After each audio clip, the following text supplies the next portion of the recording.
গ্রেফতার করা হয়েছে, কিন্তু তাদেরকে ফাঁসি দেওয়া হয়েছে? তাদের কি বিচার হচ্ছে আমরা কি জানতে পারলাম? কিন্তু আমাদের আসিয়াকে আমরা সবাই চিনলাম। ধর্ষককে আপনারা কয়জন মনে রাখবেন? ধর্ষিতাকে মনে রাখবেন, ধর্ষককে কেউ মনে রাখে না।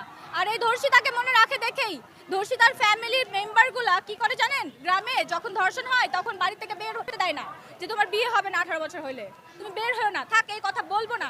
মধ্যবিত্তদের কষ্টটা আপনারা বুঝেন? মধ্যবিত্ত যারা আছে তাদের কাছে সম্মানটা সব থেকে বড় কিছু।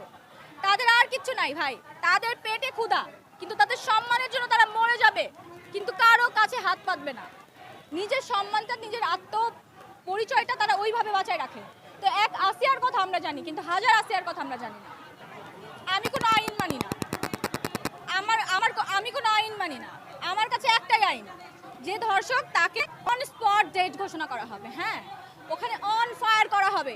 আমি কোনো আইন মানি না, আমি এখানে আসছি কোনো আইনের আশ্রয় নেওয়ার জন্য।